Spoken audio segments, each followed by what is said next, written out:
Hey everyone, welcome back and happy Saturday. Okay, guys, so we apparently are getting the Real Housewives of New Jersey, I guess, alternative to the reunion. So we're back to talk about all of that. And also a little bit of shade that was thrown, but some Rachel Fuda and Jennifer Aiden as well. So there's a lot, actually. I think there's like two Jersey videos to do today. But also on top of that, I wanted to remind everybody that we have my birthday. That's going to be next Saturday, July 6th. So 1 week from today at 9:30 p.m. Eastern on King Street in downtown Charleston, we're going to be having my birthday party at Lamar's. It's going to be a lot of fun. You guys will definitely want to show up and show out. And if you're coming, please, please, please RSVP to ASST at upandadamlive.com. With that, I say, let's jump right in.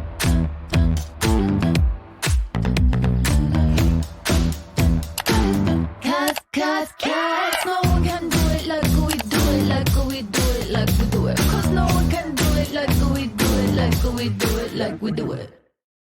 Okay, guys, so we're going to start right here with the Rachel Fuda of it all before we get into the actual reunion. Rachel Fuda sharing her thoughts on Jennifer Aiden's future on the show following her fight with Danielle Cabral. Now, after Jennifer prompted a physical altercation with Danielle, which she did by pushing her during an argument on the show, Rachel admitted that she's hoping to see Jennifer Aiden act from the series, as she also spoke about her trauma bond with Danielle and her season 14 falling out with Jen Fessler. We can only hope. I mean, we we send some prayers up to Jesus and get some answered prayers here? Because I can only hope and pray, is what she said to Kiki Monique, our friend, after being asked if Aiden was leaving the show. Andy has said so many times, right? We don't know anything that's going on. We're just living our lives and we don't really know anything. And I think that would probably not be something that we would know for a little while, but fingers crossed. Now, following Jen Aiden and Danielle's altercation, Rachel offered support to Danielle. And when asked if the incident made the two of them closer, Rachel confirmed that it did, especially due to her own negative interactions with Jennifer Aiden. I kind of felt like trauma bonded with her in this way over our experiences with Jen. I really, earlier on the season, Danielle and I had lunch and I tried to really just warn her a little bit because I'm a pretty good judge of it, like character. And Jen always rubbed me the wrong way, but I get it. You have to see for yourself. So I think her going through this brought us closer, and she was like, man, you were right. And it was kind of a thing. Now, as for her current status with Jen Fessler, Rachel admitted that while she thinks Jen Fessler and Margaret Josephs are good, she and Jen Fessler remain estranged. I still haven't spoke to her since January. It sucks. It stinks. I considered her to be a really good friend, but seeing a lot of the things that she said, I get annoyed. So I'm like, I got frustrated with her. Now, it was also, according to Rachel, she was especially put off by Jen Fessler when she failed to defend Margaret to Teresa Giudice and Jennifer Aiden at Teresa's Tulum party. They were all talking about Margaret. I think Teresa even said that Margaret was a horrible human being, and Jen just stood there for 5 seconds too long, and you either should have said something or walked away sooner. You know what I mean? I was like, is she still standing there? What's going on here? So, no, Jen and I have not spoken. I don't wish her any ill will. I don't hate her. It's none of that, but I'm good right now. Mm, okay. Well, Jen Fessler is also somebody I like. Jen Fessler. And by the way, at that Tulum party, I'm not going against Rachel Fuda, but Jen Fessler did walk away.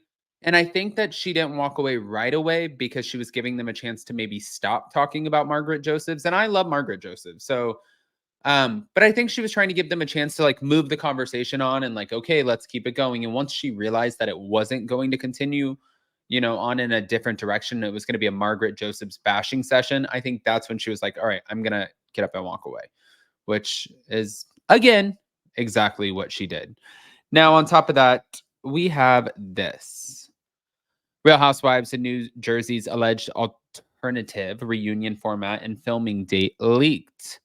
So now, it's been alleged that the non-traditional Real Housewife of New Jersey reunion wrapping up season 14 is slated to film on July 15th at the now infamous Rail Steakhouse.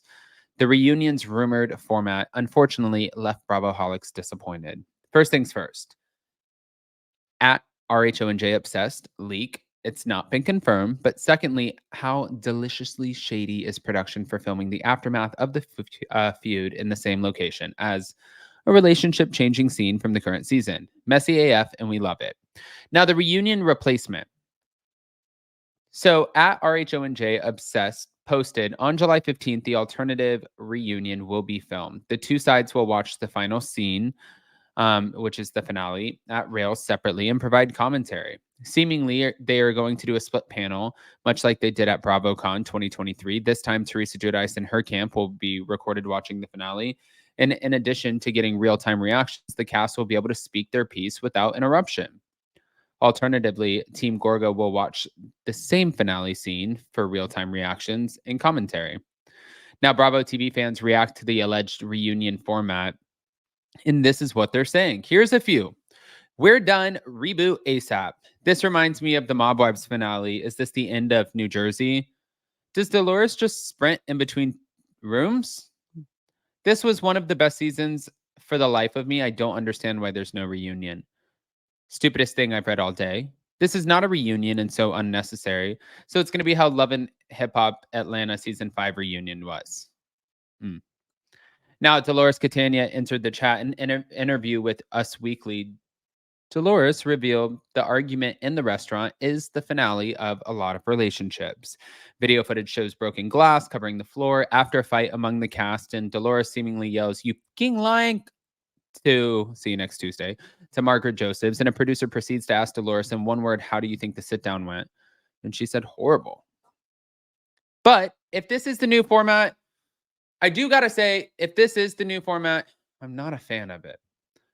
I am not a fan of it. But hold on. Last but not least, Jeff Lewis has entered the chat saying that Danielle Cabral, well, her bougie kids brand is for white trash kids.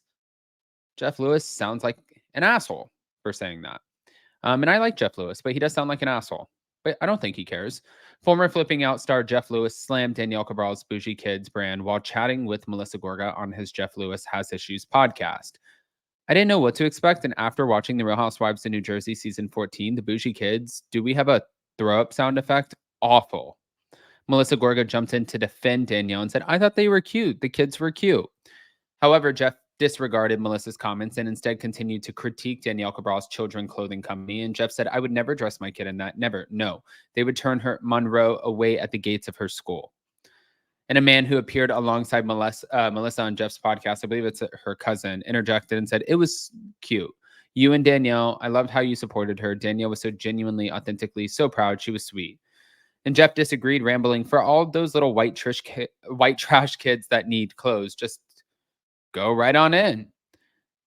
And then Melissa noted that Danielle would probably take Jeff's feedback. "Will you be selling bougie kids at Envy?" Jeff asked Melissa, who replied, "I don't sell kids' clothes."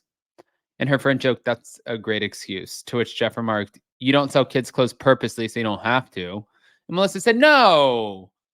Whenever Danielle comes over, she puts all the kids' clothes in the back. Sorry, it's not an option, Danielle." Hmm. Mm, mm, mm, mm, mm, mm, mm. Well, I mean, I know somebody's going to be like, "Adam, that was a little harsh to say that, you know, Jeff is being kind of a D-bag." But Jeff was being a D-bag there. He knows exactly what he was doing, and you shouldn't call somebody's business white trash. So whatever. Also, he doesn't give a shit what any of us think. Let's just say that.